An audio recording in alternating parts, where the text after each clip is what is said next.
I recorded this video in several short bursts in March 2021, and this followed a really long, hard winter where I'd been struggling with chest infections and cardiac problems and just complete exhaustion. And I had managed to do a few minutes at a time of gardening on some of my better days, and literally a few minutes and then sit down. And if you have watched my February 2021 video, you'll notice that I am actually at this point improved enough to actually talk about what I'm showing in my videos. So I hope you'll enjoy it, and then watch the video that I've made of my garden in 2024 for March. Isn't March just such a beautiful month? It's late March. I never used to like hellebores. I don't know why. Maybe it's because I always look down on them from above. But when you look underneath, they are the most incredible, beautiful flowers. This is another hellebore.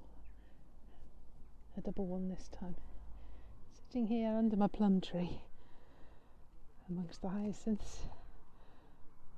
I have those before Christmas every year. I plant them out in the garden, they just keep going. This is pulmonaria, which the bees love.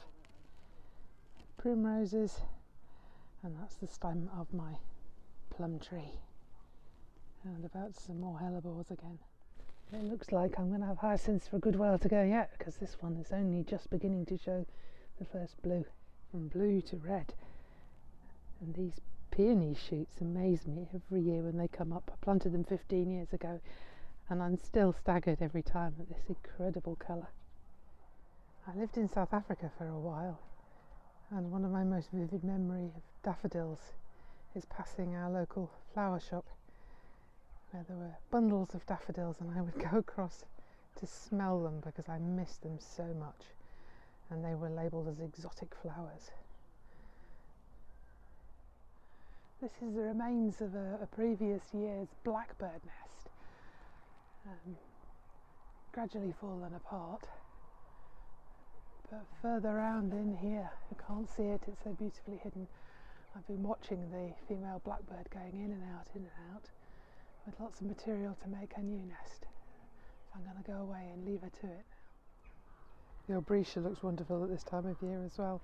And this one is overflowing from the planter into this pot at the base of my magnolia stellata, like a wave of purple. And if I bring you in closer, the magnolia has these amazing furry buds. The roses are well into leaf, and again we see this beautiful shiny red, this time in the new growth of my rose generous gardener. The chard that I planted early autumn last year is looking really lush now, putting on a lot of new growth, more beautiful colour. And over this way there's the sorrel, one variety at the back called Charvel, which is a heritage variety, and that'll keep producing greens now right the way through the summer to the autumn. And this one is the red veined sorrel, some dead stems in front of it there. Red veined sorrel doesn't taste as nice, but it looks really pretty in a salad dish. It won't be long now before my crown imperials are in bloom as well. They've put on an amazing amount of growth in the last couple of weeks. There are still the last few purple crocuses in the sheltered areas here on the patio, and this lovely little tulip, Red Riding Hood.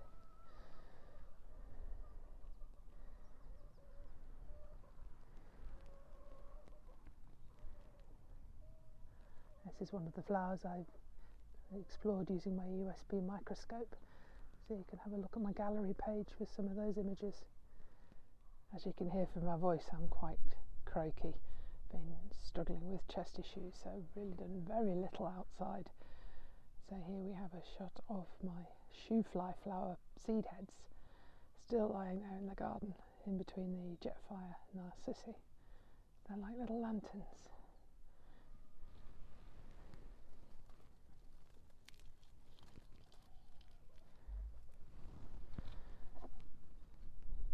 They're like the physalis fruit that I grow. You can get in fruit salads sometimes, or maybe Chinese lanterns.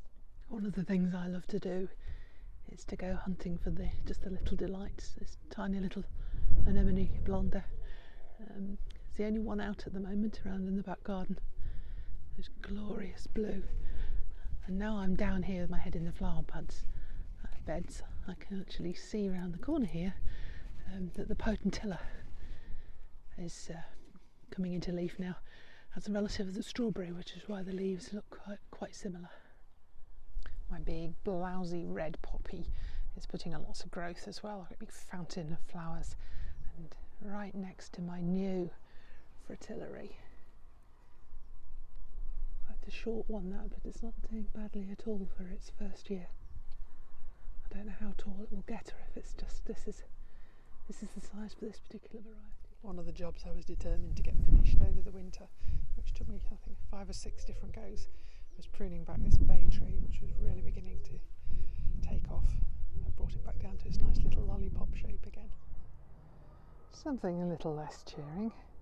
We had some really cold weather this winter, which we haven't had for a few years, and the snow built up very, very quickly on my rosemary and broke off a lot of the branches.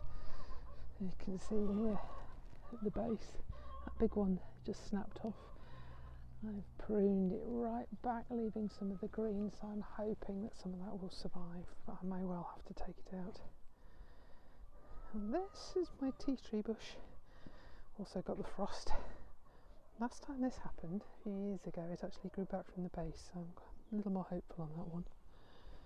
And underneath this pile of rosemary prunings is my French tarragon. I haven't looked yet to see whether there is anything in there.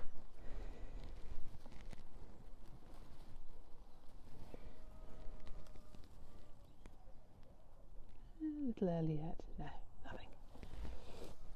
Something I did manage to do was to get the tree pruning finished. So this is my pink pearl apple that I took from a graft a few years back, and next to it beaver seedling. This is a tree that was developed in the Victorian times at Beaver Castle, which is only a couple of miles from here. Neither of them are fruited yet, so I'm keeping my fingers crossed for this year. My landcress is spreading madly. I think I'm going to have to rein that in a little bit, but that's really juicy. I've been enjoying that in salads for the last month or so. It tastes a bit like watercress. Really delicious. There's another furry bud. This time this is quince leaves. Behind them you can see some tete-a-tete narcissi and a blueberry in a pot next to the cold frames. The brassicas are going to seed now. They finished for the year and we haven't really got much size on. But I should be able to have been eating some of these very small shoots in salads. This kale has gone to seed, and that will produce bright yellow flowers if I leave it there. I planted the garlic back in November, and that's going really well now. That needs a real cold to develop well, so I'm very hopeful for that this year. I'm going to give you some corn in a minute. You'd think they hadn't been fed for months. They do this every time I come out. That's better. Corn and mealworms, delicious. They're undercover at the moment because of the bird flu outbreak, so by law they have to be separated off from the wild birds. Hopefully when the weather improves they'll be able to go back in their bigger pen. One of the few jobs I have been able to do lately is weeding this little bed. It was just annuals, so I was able to kneel beside it, pull them all out, and then the next day I transplanted in these lettuces which I'd sown from seed last autumn. Looking quite good, despite the fact we had a quite hard frost the day after I put them out. And under glass there's more lettuces and rocket, which is making a bid for escape. That's going to need to have the glass taken off soon. That was sown last summer as well. I sowed foxglove seed when we first arrived in this garden, and they're everywhere now, so I just take out the ones I don't want. They're putting on some lovely growth. I love the fact that they self-seed because they often pop up in places where I couldn't get anything else to grow. And right next to this foxglove rosette is a blackcurrant bush that I took from a cutting last summer. In fact, I think I did a video of that, so I'll be able to add this in as well, which is rather nice. And there are 5 of those now in this bed, which is actually not looking too bad. I think I managed to weed that late last autumn. These big bushy green growths are snowdrops. This is the time to dig those out and spread them out. They prefer being moved when they've got the leaves like this, just after they finish flowering. And then there's the rest of the raspberry bed, which has had no pruning at all. Never mind, still growing. And the chairs stored from the winter. Oh, I have to move those before they get grown in. The gooseberries are well in leaf now as well, and more blackcurrants in front of them with the primroses. I need to do some work there on staking. I think the poles have got a bit rotten, so I think we need to get rid of those, but that's not something that's likely to happen anytime soon. I also have lots of leaf mould. It's been sitting there for a couple of years. I got a compost sieve so that I can break down what's in the bottom. This is some really nice fine seed cutting compost, so I was a bit disappointed not to have the energy to do that this year, but there'll be more of it rotted down when I get around to it. And if you look over here, there's a black bird in the background. Ladybird. This is a great place for insects. This will be absolutely heaving with life for the leaf mould. It's my comfrey patch. That's a job I can do maybe later on, is pulling up those old stalks to give a bit of space for the new. This was a big job I definitely wasn't up to, so I sat on a chair and did some directing while Simon learned how to prune a buddleia. This was about 8 feet tall. We do this every year. Buddleias are so vigorous. You take them down to about this height in February, March time, ideally before they start sprouting again. It keeps them under control and you get flowers at a reasonable height rather than waving high above your head where you can't see them. Rhubarb's through as well. It's like a concertina, that leaf, just gradually opening out, and more brilliant red. Next to it I have my rhubarb forcer. This theoretically should come through a bit sooner because it keeps it warmer, but more importantly it keeps the light out. So if I take the lid off, you can see that those spikes coming up are pink rather than red. What this will do is that the stems will grow much taller and more tender as they try to reach up the light. Once they reach nearer the top, I'll take the lid off and let the leaves out. It's much, much sweeter and nicer, this sort of rhubarb. And next autumn I shall put the forcer on the other plant, so each one has a chance to have a year when it's not stressed like that. And then behind there's one of my globe artichoke plants coming, looking nice. That's the first time that's actually been a decent size, that one. And simply out of the need for honesty, there's my greenhouse. Unfortunately over the winter I've just put things in the doorway rather than keeping it nice and tidy. I simply have not had the energy to put anything away. So I think that's a job I'll probably come and do a few minutes. I've already started doing a few minutes each day, putting things away, moving them around. It'll be ready by the time it's needed. Inside now, this is the lemongrass that I grew from supermarket stolons last year. Little tatty looking, but they've survived the winter quite well, so those can go in probably outside in a pot over the summer, thicken up a bit. I managed to sow my tomatoes over a couple of sessions.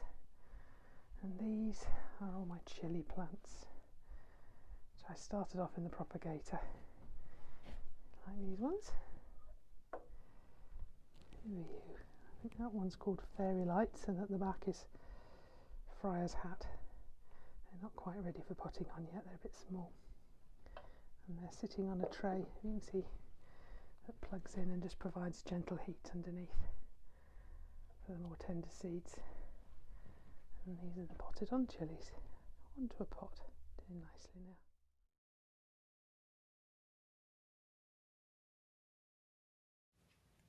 If you found this video helpful, please do click on like below and subscribe to my channel. You might also like to hop across using the links to my Facebook or LinkedIn pages where you'll find much more content.